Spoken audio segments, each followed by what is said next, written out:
Bonsoir à toutes et à tous, et merci de nous rejoindre pour cette nouvelle année. Donc, comme nous vous l'avions annoncé, nous revenons à la formule antique. Je dis ça sous le contrôle de Marcel. Hein, et, qui avait fait notre succès. Voilà, et donc nous avons décidé de consacrer cette année de lecture à tous les âges de la vie. Ça va être terrible.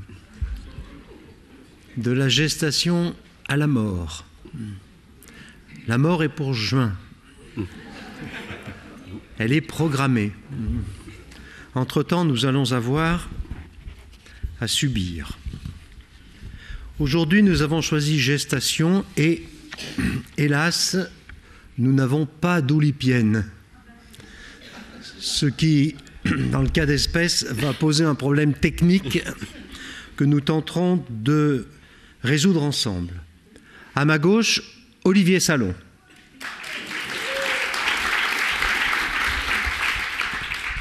Puis Étienne Lécroard. C'est au cas où vous ne vous souviendriez pas. Hein. Jacques Jouet. Marcel Benabou lui-même. Daniel Levin-Becker. Dont je puis vous annoncer qu'il est installé à Paris désormais. Donc pendant les mois qui viennent, il ira lui aussi jusqu'à la mort. Et ça va être vraiment sympa de l'avoir ici. Il a quitté la Californie à titre définitivement provisoire. Et enfin, Hervé Letellier, bien sûr, que vous avez reconnu. Et notre président, Paul Fournel, que vous connaissez. Et le président de l'Oulipo, Paul Fournel. Voilà, donc nous commençons donc par gestation, qui est, vous en conviendrez, une étape de la vie importante. Alors donc, on va commencer. Hein. Enfin, on va forcément commencer, de toute façon. Hein. On va y aller. Hein. On va le faire, puisqu'on est prêt. Hein. Pas depuis le temps qu'on se prépare, de toute façon. Hein. On ne peut plus traîner en route maintenant, on ne peut plus attendre. Hein. Quand il faut y aller, il faut y aller. Surtout que là, je crois vraiment on ne peut pas faire mieux. Hein. On ne peut pas faire davantage. Non, Marcel. Après le temps de conception et d'élaboration, il faut passer à l'action. Allons-y. Hein. En fait, à y bien réfléchir, il n'y a plus qu'à. De toute façon, il faut que ça sorte. On ne peut pas retenir ces choses-là au-delà de la raison. Bon, reprenons. Nous nous sommes réunis, nous avons réfléchi, nous ne serons jamais plus près que nous le sommes. Maintenant, la marge de risque et de hasard est infime. On doit le faire. Avant l'heure, c'est pas l'heure, mais l'heure, c'est l'heure. À la bonne heure. Cela dit, quand on songe à tout ce foutu temps qu'on a mis là-dedans, ce serait quand même un sacré gâchis. N'écoutons pas ceux qui veulent encore attendre, encore réfléchir.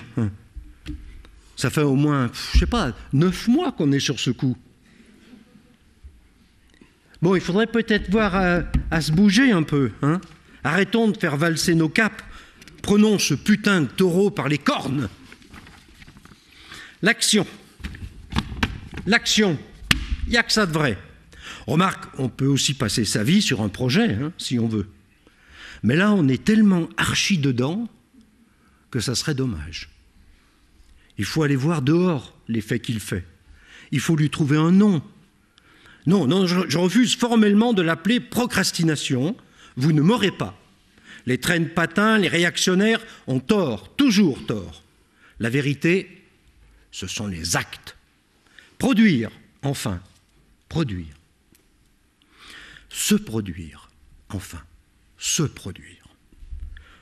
On y va tous à la fois ou on n'y va pas? Est-on jamais prêt? Doit-on être plus prêt que prêt? Il suffit d'oser un bon coup. Après, on gère. On est bordé, non? Et puis, ça ne sera pas la première fois. Hein. Allez, courage. C'est froid au début, mais après, c'est bon. On plonge?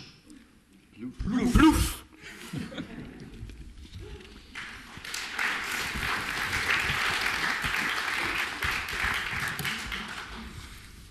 Alors, bien sûr, vous l'avez compris, pour les écrivains, la naissance, enfin, un livre, c'est une naissance, c'est une première gestation d'abord, mais il y en a une deuxième. Il y a une deuxième gestation qui est un peu moins connue, disons, du public.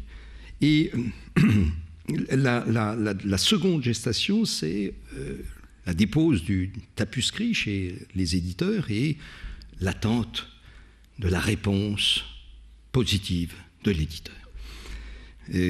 Voici la réponse que j'ai reçue le 20 juillet 2018, cette année-là, de Natercia Poti, natercia.poti@gallimard.fr.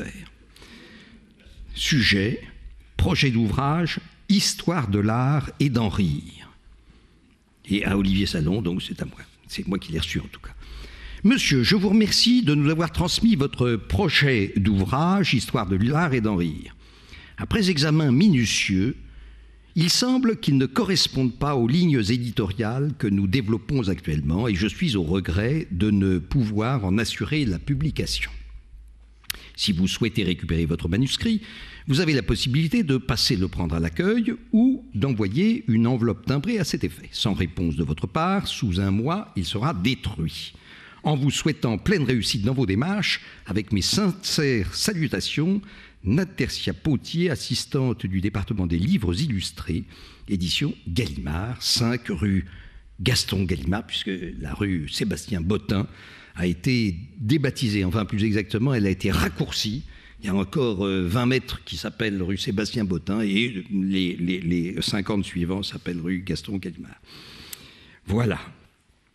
Sur quoi j'ai répondu, assez brièvement, « Bonjour madame ». Ça, c'était pas trop difficile. « Je suis bien aise de recevoir une réponse de Gallimard. J'ignorais que le délai de réponse, réputé pour être de 3 mois chez Gallimard, fut passé à 3 ans. Car j'ai déposé ce tapuscrit le 29 septembre 2015 en votre maison de la rue Aix-Sébastien Bottin. Pour ce qui est de Histoire de l'art et d'en rire, le livre est paru sous ce titre depuis octobre 2016. Conséquemment, vous pouvez détruire mon tapuscrit afin de désencombrer vos étagères. En vous souhaitant un bel été, et j'ai signé. »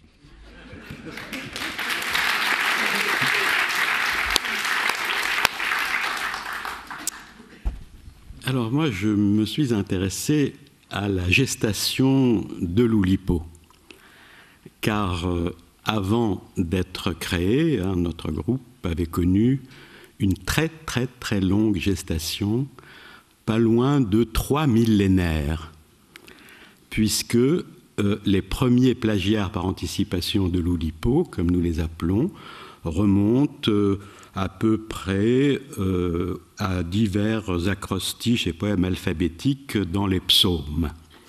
Et j'avais fait la liste, et je voulais vous donner la liste de tous ceux qui ont participé à la gestation de l'Oulipo.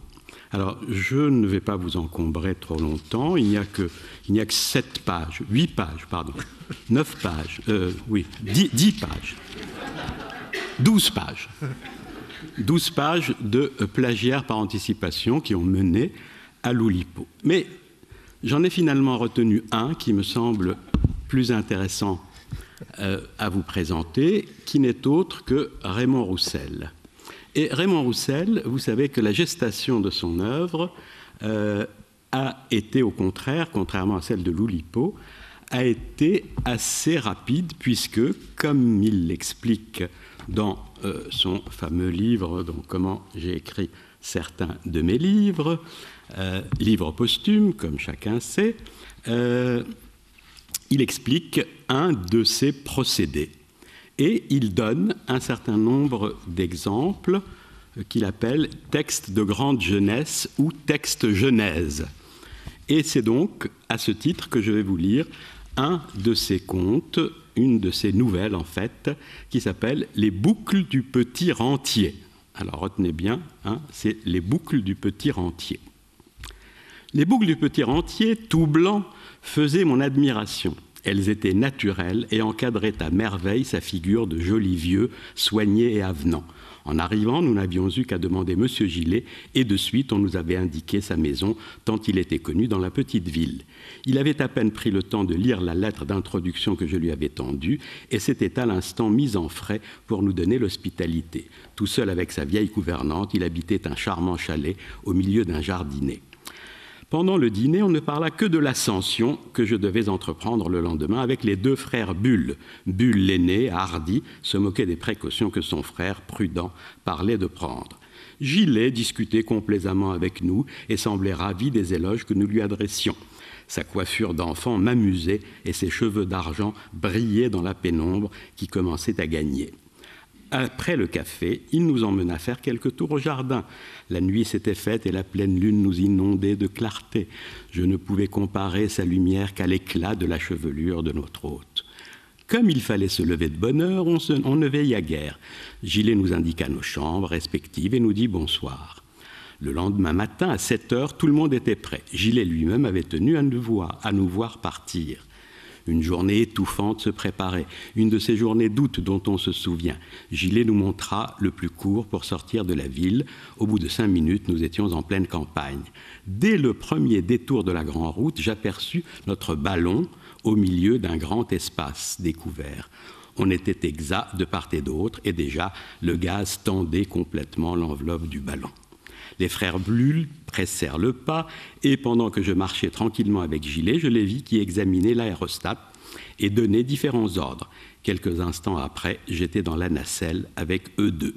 C'est Bulle qui prononça le solennel « Lâchez tout ». Une brise légère nous porta de suite au sud-est. Gillet, voulant nous perdre de vue le plus tard possible, regagna vivement la grande route qu'il se mit à suivre d'un bon pas, bien qu'il s'éloignât ainsi de chez lui. On ne voyait pas un nuage, un soleil effrayant tapait sur la grande route. Les deux Bulles s'occupaient seuls de la manœuvre. N'y connaissant rien, je me contentais de regarder. Parfois, Gillet nous faisait des signaux en agitant son chapeau et sa belle chevelure argentée d'apparaître. Nous montions vite et j'avais déjà une très belle vue. La petite ville se révélait tout entière et je reconnaissais le toit du chalet dont Gillet nous avait si aimablement fait les honneurs. Mais le lest ne chômait pas et en bas tout diminuait. Un train qui traversait la campagne avait l'air d'un vrai joujou. La grande route blanche se rétrécissait à vue d'œil. Et nous grimpions. Bientôt, l'église avec son clocher me fit l'effet d'une maquette. La grande route n'était plus qu'un chemin minuscule. De haut, on distinguait nettement ses nombreux zigzags. Son dessin rappelait le cours de la Seine entre Paris et la mer.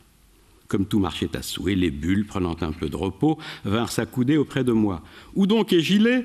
me demandèrent-ils. « Il marche derrière nous, répondis-je. Le voici justement qui brandit son chapeau. » En effet, Gillet, qui venait probablement de nous apercevoir tous les trois, recommençait son geste amical.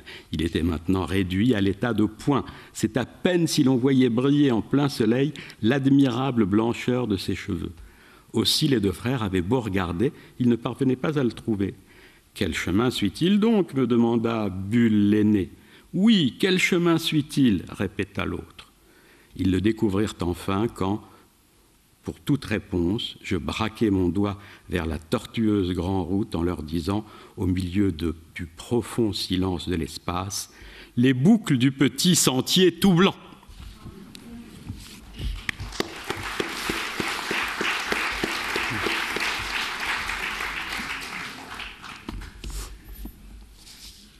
Pardon, c'est à moi. Ah, excusez-moi. je recherchais. Excusez-moi. Alors, je me remets. Ah, j'y vais. Alors, j'ai depuis quelques années un projet de livre en gestation, en rumination, comme on dit à l'Oulipo. L'idée m'en a été soufflée par Jacques Roubaud, qui se demandait, dans le numéro 3 de la revue Éprouvette, paru à l'association en 2007, s'il existait une différence entre la bande dessinée et le dessin d'humour en une case. Étant à la frontière entre ces deux mondes, la question m'a interpellé forcément. Je tente donc depuis quelques années de créer des bandes dessinées, des livres de bandes dessinées d'une case. Le but, donc, c'est de dire le plus avec le moins, d'ouvrir large le champ du romanesque, j'espère, avec l'aide d'un titre et d'une image unique, tout en restant dans le champ de la bande dessinée, bien sûr. Non, non, ne va pas trop vite, Hervé. Olivier, pardon. Voilà. Voici donc quelques tentatives de livres de bande dessinée d'une case sur le thème de la gestation et tout ce qui tourne autour. Voilà, donc vous avez vu la première, vous a été dévoilée. Non, pas encore, vous ne l'avez pas vue, vous l'avez à peine vue. Alors, on y va. Donc, voilà, la première. 1317 semaines de grossesse. Après le terme, c'est plus le terme, chérie. Voilà, donc c'était un premier, donc j'essaye de faire ce genre de choses. On y va, deuxième. Amours éphémères, donc vous avez 2 éphémères. Je t'avais dit de faire gaffe, j'ai déjà 8 secondes de retard sur mon cycle. Un troisième. Déni de grossesse. Mais je t'assure, je ne sais pas ce qu'il fait dans mon tiroir. C'est pas très fin. Voilà. Hein, ça fait réfléchir. Il faut qu'on comprenne. On y va. Alors, c'est une biographie de... Il pèse 400 tonnes, voilà. Donc, il s'appelle « J'ai toujours été gros, pardon. Ne poussez plus, madame. Et vous, ouvrez la porte, bon sang !» Voilà, à la maternité. L'amante religieuse. Alors, c'est pas tout à fait dans le thème, mais on va le mettre quand même. L'amante religieuse. Moi, te tromper, mais qu'est-ce qui t'a mis cette idée? C'est pareil, il y a un jeu de mots. Voilà, en quête d'une mère porteuse. Est-ce que Mirza était vraiment le bon choix? Voilà. Je crois qu'il y en a un dernier. Voilà, Zombie Baby. Retenez, madame, retenez. Voilà, c'est tout.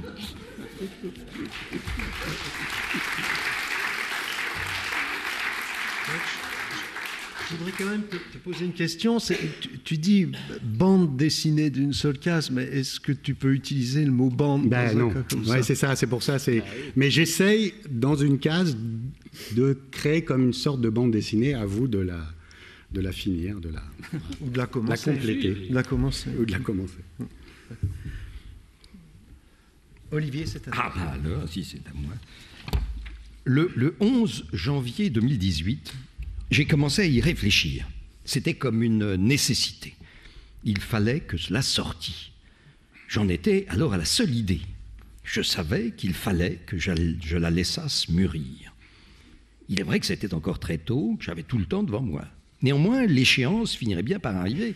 Alors il fallait bien que je m'y misse, à un moment ou à un autre, que je commençasse au moins à y réfléchir. Et c'est bien ce qui s'est produit le 11 janvier dernier. Au début, je n'avais pas la moindre idée derrière la tête. Je me creusais la cervelle, je ne voyais rien.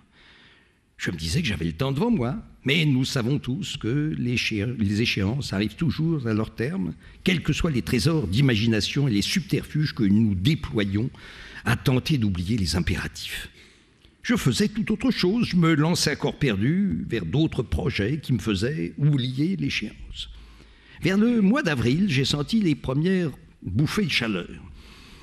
La date n'approchait pas encore, mais je la sentais comme un coup près et elle revenait régulièrement me tarauder, secondée par le printemps. Je me suis mis à boire de la bière assez régulièrement. Pourtant, jusque-là, je n'appréciais guère ce breuvage. Mais combien il est aisé de se laisser porter par l'orge et le houblon. Un verre en appelle un autre le lendemain, et puis un verre en appelle un autre le même jour, et puis on se met à commander une pinte directement, et puis on enchaîne les pintes, et quand on commence à boire par litre, on se rend compte qu'on a pris du ventre et que l'échéance approche à petits pas.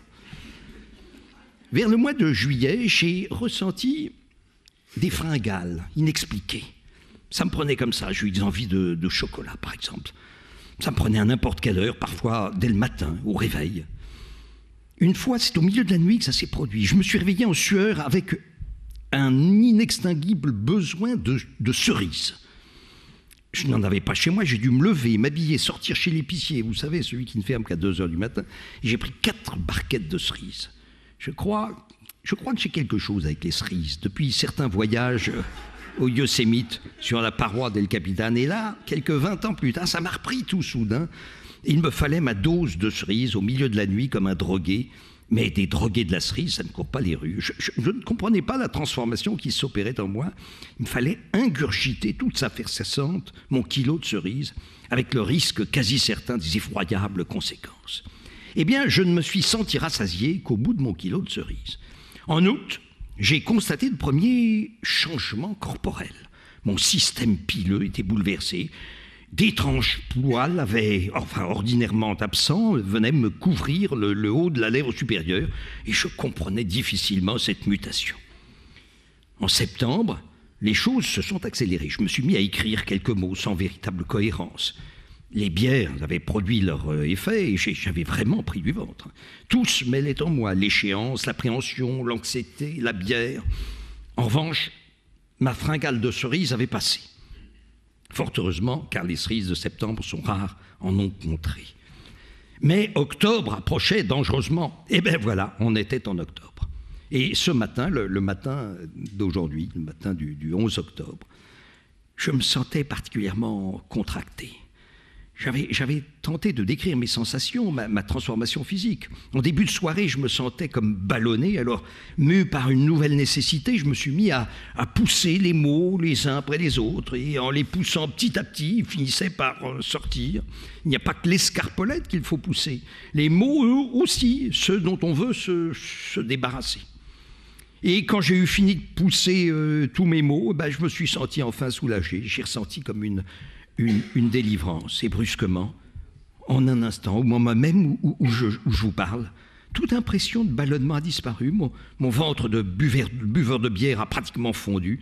Un texte de moi était né. Je le livrais à la foule et j'étais comme délivré.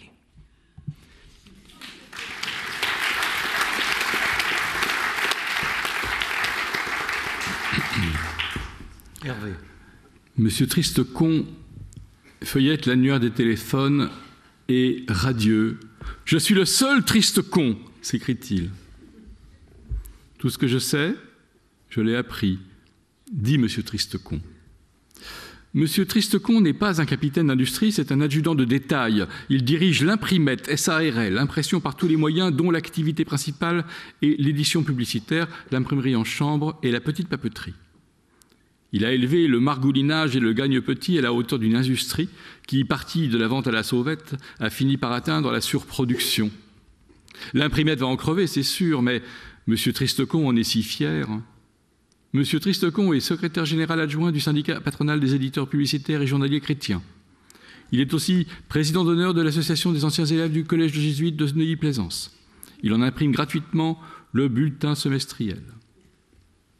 Sur le bureau de M. Tristecon, sous le dictionnaire orthographique, qu'il ne déplace avec d'autres menus objets que pour faire de la démonstration de combinaisons financières imaginées, je mets 1 million, je déplace l'usine et je la mets à l'emplacement primitif des bureaux que je transporte à l'endroit où se trouvaient les ateliers. Avec de la chance, on aperçoit son scapulaire. Une pieuse entreprise d'orphelinat le lui a offert. Il voisine avec le bulletin de Saint-Antoine de la Chaume, auquel il est abonné, et le petit manuel du parfait chef d'entreprise, dont l'imprimatur est datée de 1879. Les premières pages en ont été annotées par son père à son attention. Derrière son bureau, sur lequel règne l'ordre stérile des grandes intelligences de son temps, M. Tristecon se présente de 3/4, son petit chapeau sur la tête, par crainte du rhume. Il penche sa petite tête étroite, il est sourd à gauche, a une très légère coquetterie dans l'œil. Il est excessivement sympathique, on dirait un lavement. Il dit techniquement, et puis aussi du point de vue technique. M. Tristecon ressemble un peu à ce que les marins appellent un corps mort. Il entraîne derrière lui, en girandole, en pagaille, des corps morts, comme un vieux rafiot des algues et des coquillages collés à la coque par un fal de caoutchouc et qu'on appelle des anatifs. M. Tristecon traîne derrière lui des huissiers indulgents, des prêtres sans diocèse, un avocat véreux, des petites sœurs quêteuses, des percepteurs, des tapineuses et des poulagas. Au sec, ils font antichambre pour une recommandation, une obole, un chantage, un papier timbré, une promesse. Monsieur Tristecon ne boit que de l'eau minérale, jamais de l'eau du robinet. Il se lave les mains en sortant des water. Il crache dans son mouchoir avec un joli geste. Il mouille son doigt pour feuilleter l'annuaire des téléphones. Monsieur Tristecon use parfois de sa voiture. Dans Paris, il cale et se fait emboutir. Il collectionne les contraventions qu'il fera sauter par un ami de la PP. Mais, par peur des insultes des chauffeurs de taxi, il n'ose plus sortir de son garage, il hésite. Et s'il quitte Paris un dimanche, il ne sort que le lundi matin.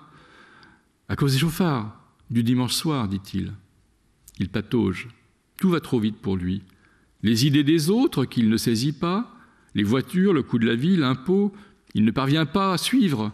Il arrive toujours trop tard. Seules ne vont pas assez vite les machines de ces ateliers conduites par des incapables et des tirs au cul. Mieux vaut perdre sur un placement sûr que sur un placement douteux, dit M. Tristecon. Il l'avoue, il éprouve un besoin de créer, de réaliser. Il est incapable de travailler pour un autre. M. Tristecon devient vert, tant il craint de ne pas trouver un de travail, et tant il est vrai qu'il ne peut pas faire autrement qu'être un patron. Je n'ai jamais compris pourquoi les imbéciles jetaient du pain dans les urinoirs, dit M. Tristecon. M. Tristecon bavarde amicalement avec sa secrétaire, il a besoin de se détendre. Détendez-vous un peu, lui dit-il. Il ajoute « J'aime flâner, surtout flâner dans Paris, les après-midi de semaine, lorsque tout le monde travaille. Je n'aime pas les rues sans une véritable animation, les rues vides du dimanche. Moi aussi, soupire-t-elle. N'est-ce pas ?» fait M. Tristecon. Il rêve, elle rêve. « Allons, allons, vous avez perdu assez de temps. Au travail maintenant, au travail. » Il lui dit parfois aussi « Aujourd'hui, la misère est à 100 000 francs par mois. » La secrétaire est malade. Elle aurait pu choisir un autre moment, dit M. Tristecon. Et enfin, la secrétaire de M. Tristecon est aujourd'hui toute somnolente. « Alors, mon petit, ça ne va pas ? » ?»« Oh, ce n'est rien, monsieur, c'est un malaise. Demain, ça ira mieux. » M. Tristecon pense un moment. Il pense, ça se voit entre ses yeux. « Couchez-vous de bonne heure ce soir. Reposez-vous bien. » Puis sur un ton plus aigre. « Mais tâchez tout de même que ça ne vous reprenne pas tous les mois. » Monsieur Tristecon, chef d'entreprise de François Karadec, qui vient de sortir.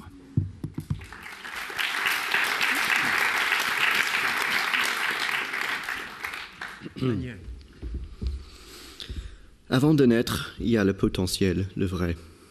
Avant de naître, il y a le blanc, mais total. Avant de naître, il y a la rumination toute bête. Avant de naître, il y a les rêves de gloire. Avant de naître, il n'y a jamais un stylo disponible. Avant de naître, il y a l'infini des mots. Avant de naître, il y a naïade, nain, Nairobi, naissin. Avant de naître, il n'y a pas naïveté, pourtant si. Avant de naître, il n'y a que l'idée incorruptible. Pendant la création, l'idée incorruptible est forcément corrompue. Pendant la création, il y a des touches indécises partout. Pendant la création, des bouts des doigts tout tachés. Pendant la création, des pieds comptés sur les 10 doigts.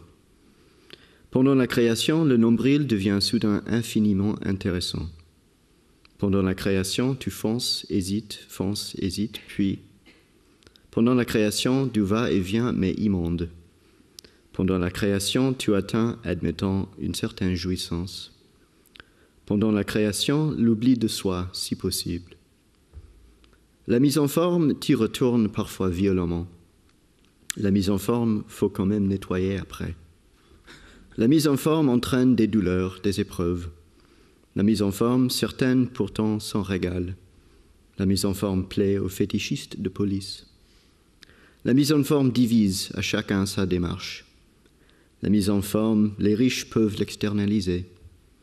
La mise en forme pose défi au mot « idée ». La mise en forme forge, dit-on, le caractère. Les manuscrits se tiennent droit soudain, tout seuls, souriants. Les manuscrits ont leur propre idée de ton idée. Les manuscrits disent leur propre vérité à ton propos. Les manuscrits te balancent des gommes, des vannes, ricanant. Les manuscrits te parlent en jurant que tu ignorais. Les manuscrits te cachent où ils les ont appris. Les manuscrits te restent néanmoins à ta charge, tiens. Les manuscrits donnent envie totalement contre-productive d'allaiter. Les manuscrits, faut finalement laisser partir, oser aller vivre. Les éditeurs vivent en château, fréquentent des bals costumés. Les éditeurs assurent l'éducation sentimentale de ton manuscrit. Les éditeurs en diraient prof, mais alors de quoi? Les éditeurs en diraient plutôt animateurs de colo débauchés. Les éditeurs n'ont évidemment pas découvert le calendrier grégorien. Les éditeurs te font la confiance de leur méfiance. Les éditeurs respectent surtout leur idée de ton idée. Les éditeurs se demandent si, par exemple, en vampire, les éditeurs ont une philosophie nettement différente de virgule. Les correcteurs ont une orthographe affreuse dans leur correspondance. Les correcteurs se rasent avec plaisir à rebrousse-poil. Les correcteurs ont eu jadis, enfant, une idée semblable. Les correcteurs sont payés pour le tyranniser, mais gentiment. Les correcteurs égarent la forêt en scrutant l'arbre. Les correcteurs demandent, peut-on techniquement égarer une forêt? Les correcteurs roulent du shit baroquement dans ton manuscrit. Les correcteurs saignent immodérément de l'encre rouge foncée. Les correcteurs sont les pires premiers petits amis possibles. La promotion, c'est du libertinage pur, fâcheusement attirant. La promotion entraîne le surdimensionnement abject de ton ego. La promotion entraîne la répartition infime de ton âme. La promotion, c'est une science souple, tu vois. La promotion te sied maladroitement, tel un homard doré.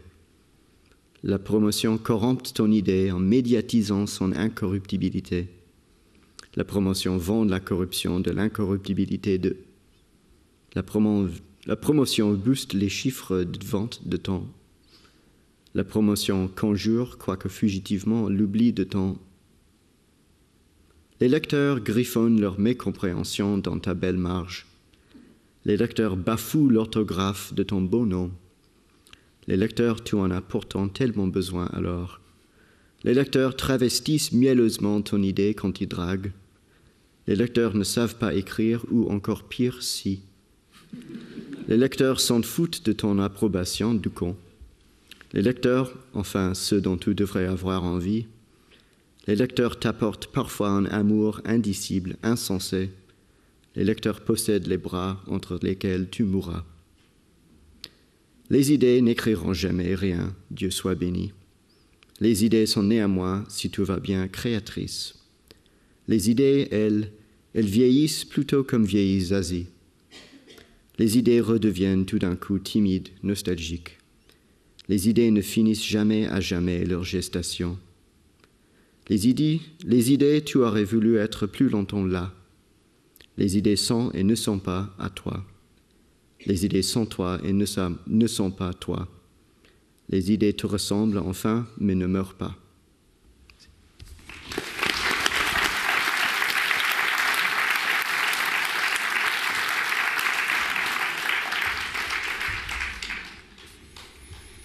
Quand j'étais enceinte, me dit ma mère, je voulais qu'un jour tu puisses lire à l'Oulipo, poème entendu dès le ventre de ma mère. Ma mère écoutait de la musique. Par exemple, elle écoutait Thelonious Monk, Played Twice, Take One. Il en est beaucoup de convoqués pour des sons, en avant pour le vent, en arrière pour touche-touche d'abord, la cuisine des baguettes. Il en est un qui piaffe, veille au grain, prend son élan secrètement et reprend le flambeau par un thème variant, une réminiscence réminisciente. À envelopper, faut-il voule? Ma mère réécoutait le lendemain Thelonious Monk, Played Twice, Take One. Ça parle, à, vent, saxo, cornet, à, vent, piano, drums, basse. Le poète invite élégance de la virgule et n'abandonne pas l'invité dans un coin sans personne. Personne, la personne, pas grand monde, ça continue libre, seul, avec les invités, pas seul donc, les échos, les motifs, light, les répétitions pour avoir des semblables, des égaux, des proches. Le lendemain, elle écoutait Chopin, étude numéro 3 en mi majeur, lento ma non troppo. Si je copie ou à peu près, triple contrepoint d'un thème limpide développé en un crescendo puissant. Et encore, un centre poco più animato, cadence de traits brillants et sixte périlleuse virtuose, dans un livre sur le répertoire pianistique, et retour de la douceur initiale à la fin. Si c'était vrai que Chopin s'écrie « Oh, ma patrie !» en entendant jouer son disciple Adolphe Gutmann, un souvenir lointain de corps amoureux qui se découvre. Et quand ma mère écoutait de la musique, elle écoutait la musique 2 fois. Donc j'étais dans son ventre, j'écoutais 2 fois. Elle écoutait une première fois sans rien faire, pure écoute, et puis elle écoutait une deuxième fois en composant le poème que du coup j'entendais. J'entendais 1 fois la musique, 2 fois la musique, et j'entendais le poème. Et un jour, elle a écouté Subramaniam Raga Kirvani Ragam. Où ai-je lu, agaçant les nerfs de l'occidental, les positions occidentales agacent parfois les nerfs de certains occidentaux.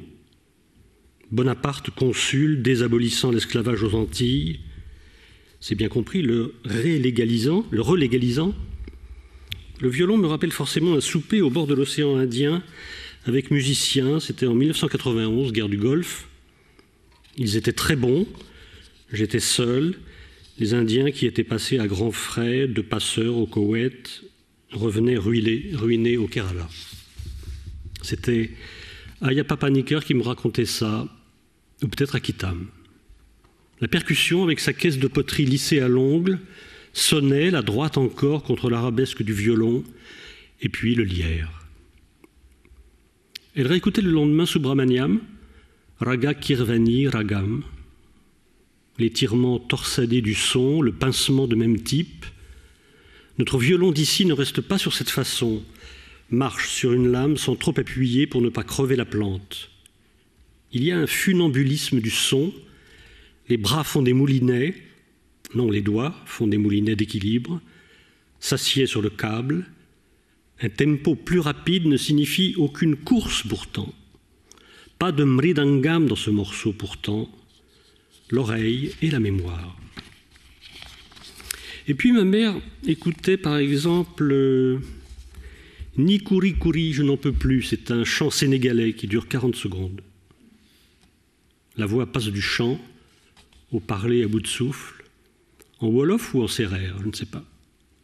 Voix vieille, vie dure. Elle réécoutait Ni Kouri Kouri, je n'en peux plus, chant sénégalais 40 secondes. La pension de tirailleurs qui n'arrivent pas, sénégalais, les gosses et les poules, n'arrivent pas aussi jusqu'au bout de son chant. Autre parler chanter, ni Corse ni Corée, le goût des médailles, ni de force, ni de Gorée. Une troisième fois, Ni Kouri Kouri, je n'en peux plus, chant sénégalais, 40 secondes. Je n'ai plus de force pour le chant, et je recommence le chant qui dit que je n'en ai plus la force, fini sans plus chanter. Et puis ma mère écoutait un peu plus tard Franz Liszt, Mazeppa, et elle composait ce poème. Avant tout générique et tout filmage, pensée course, mais pas avant toute peinture, ou toute épopée en présence des paysages, qui se succèdent sans radinerie abstractophile, et pas avant toute obsession de la conquête. Homme, la conquête du cheval qui l'inverse et ne se fait pas mener par les cheveux dans les nuages.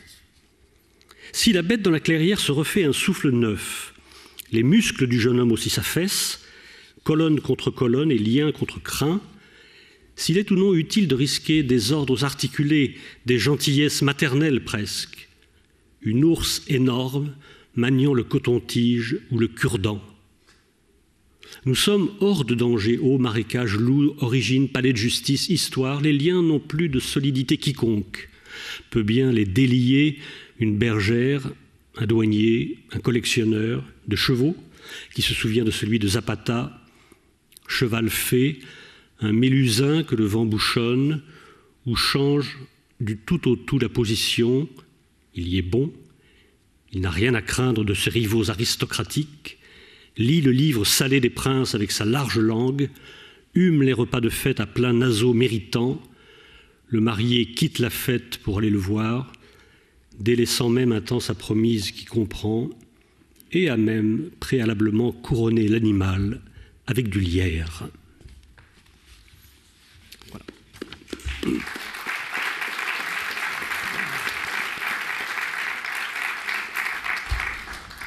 Nous faisons, Hervé Letellier et moi-même, pour la revue MLQ, Mon lapin quotidien. Mon lapin quotidien, pardon. Mon lapin quotidien.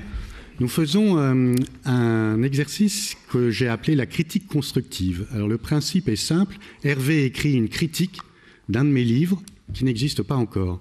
Et une fois qu'Hervé a écrit cette critique, je fais un extrait de ce livre, donc c'est une bande dessinée. Donc on en a déjà lu quelques-unes ici. Et là, on va en lire une dernière qui n'est pas encore parue, mais qui ne devrait pas tarder. Et qui s'appelle, on va le voir... Un hôte de marque. Un hôte de marque, voilà. Un hôte de marque. On va demander aux techniciens de l'envoyer pendant ce moment.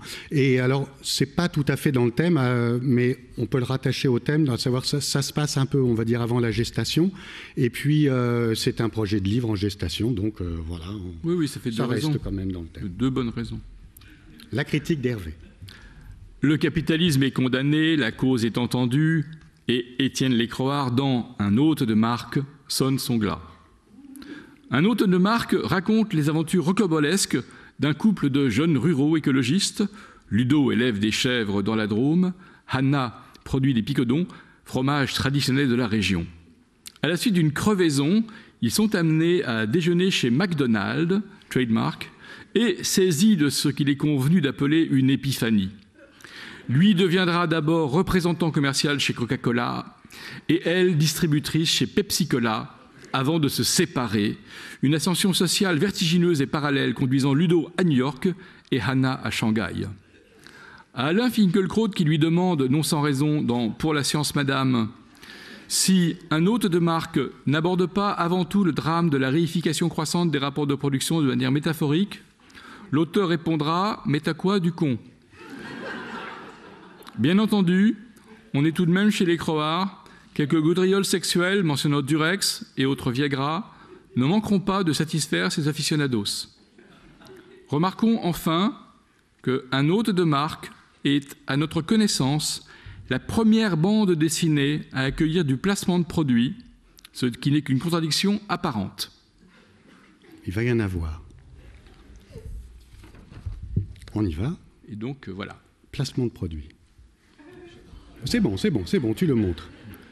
Ludo, mi amor adorado. Tu m'appelles, Anna? Qu'est-ce qu'il y a? Entre, mon amour. Mais que fais-tu, tout nu, tel Aphrodite? J'avais envie de mettre à l'air mes seins et mes fesses bouclées, que je cajole innocemment. Bon, bah reste pas là, tel un sot piqué. Il reluque mes miches, l'imbécile. Ça, c'est fort, alors. Sois pas ballot, tu sais bien ce que je veux. Tu veux qu'on nique? Niquer à cette heure, dans le bureau de Tiffany & Co? C'est bizarre, à vous. Oui, niquons, y a que ça à faire. C'est pas prohibé, non? Que ton dard titille mes seins, j'aime ça. C'est là ma zone érogène. Qu'il caresse ma motte amoureusement et lutine ma moule in extenso. Qu'on s'enfile ipso facto. Oh, dis. Mais il est lent comme un escargot, celui-là. Ça le chatouille même pas? Je suis pas assez canon, peut-être?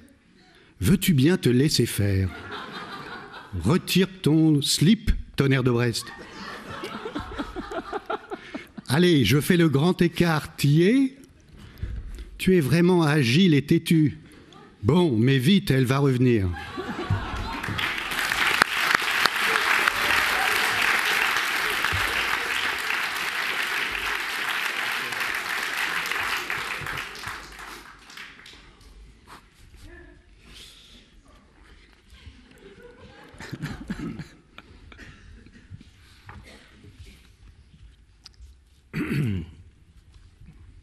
Non, ça va. Oh, excuse-moi, j'ai dit de l'enlever, mais non, il faut le remettre.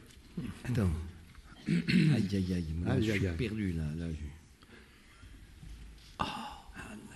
Oh là, je ne reconnais plus rien. Je ne reconnais plus rien. Mais il n'y a pas... De toute façon, ça y est. Bon. Voilà. Oui, mais il y en avait une autre qui a disparu. Bon. Alors, ça s'appelle la fronce faite à Marie. Marie était fatiguée de la vie avec Joseph. Son mari était impossible. Il n'était jamais auprès d'elle, il passait son temps dans les tavernes, ne rentrait que pour souper, se mettait en colère si le repas n'était pas prêt ou pas assez chaud. Puis il se couchait en râlant et oubliait Marie qu'il n'avait jamais regardée, encore moins touchée. Quelle misère, songeait Marie. À quoi bon continuer de vivre ainsi? Ma vie n'a aucun sens. Oui, Marie était vraiment Marie. Aussi, ce jour-là, décida-t-elle de noyer son chagrin. Elle voulait comprendre ce qui se passait dans les tavernes. Elle commanda une AB, le B.A.B.A. des boissons alcoolisées de l'époque, en précisant qu'elle tenait à une AB sainte. On la lui apporta. Avachie sur la banquette, l'œil misérable, Marie ruminait et sirotait. Si la vie continuait de la sorte, elle finirait sans doute par l'écourter. C'est alors qu'une étrange lumière apparut sur sa droite. 3 rayons d'or venaient de l'est.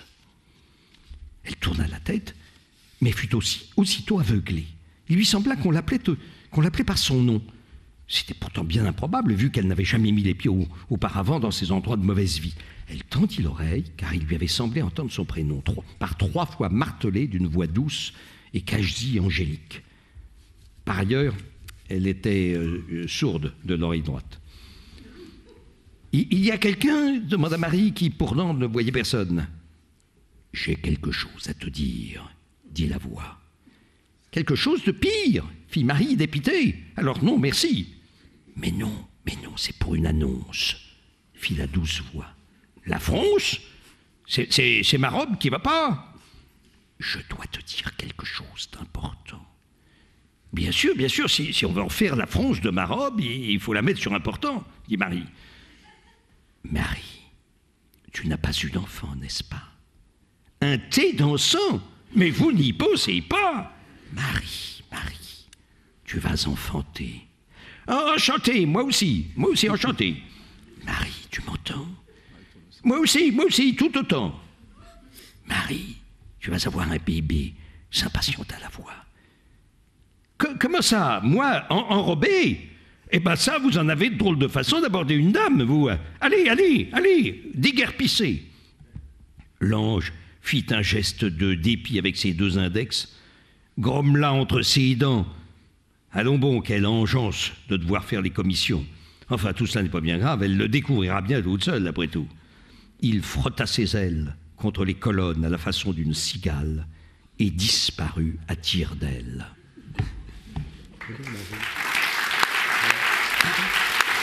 Allez.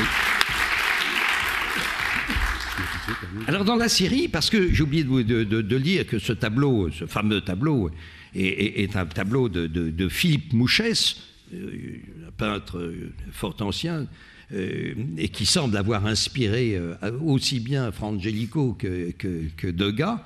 Donc on va dire un peintre sans doute du 14e siècle, parce qu'on n'a pas vraiment les dates de naissance de Philippe Mouchès. Et j'ai retrouvé, heureusement, j'ai retrouvé quelques tableaux, et en voici un autre, et en voici un autre,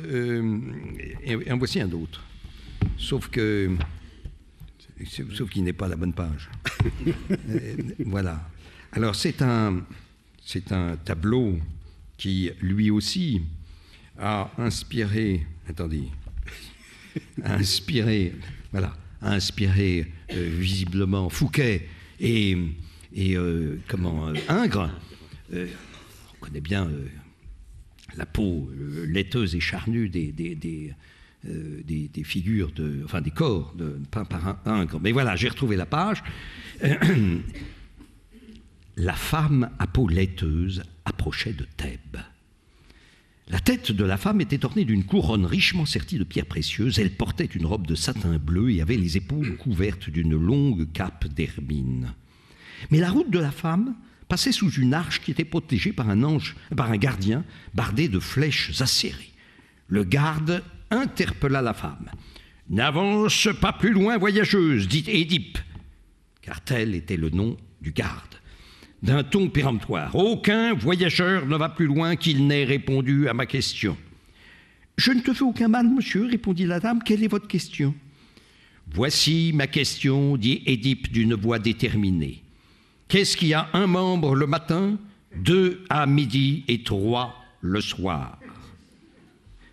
La femme à peau d'albâtre se gratta la tête entre l'oreille et la couronne. « Et que se passera-t-il si je ne donne pas la réponse exacte ?» demanda-t-elle pour gagner du temps.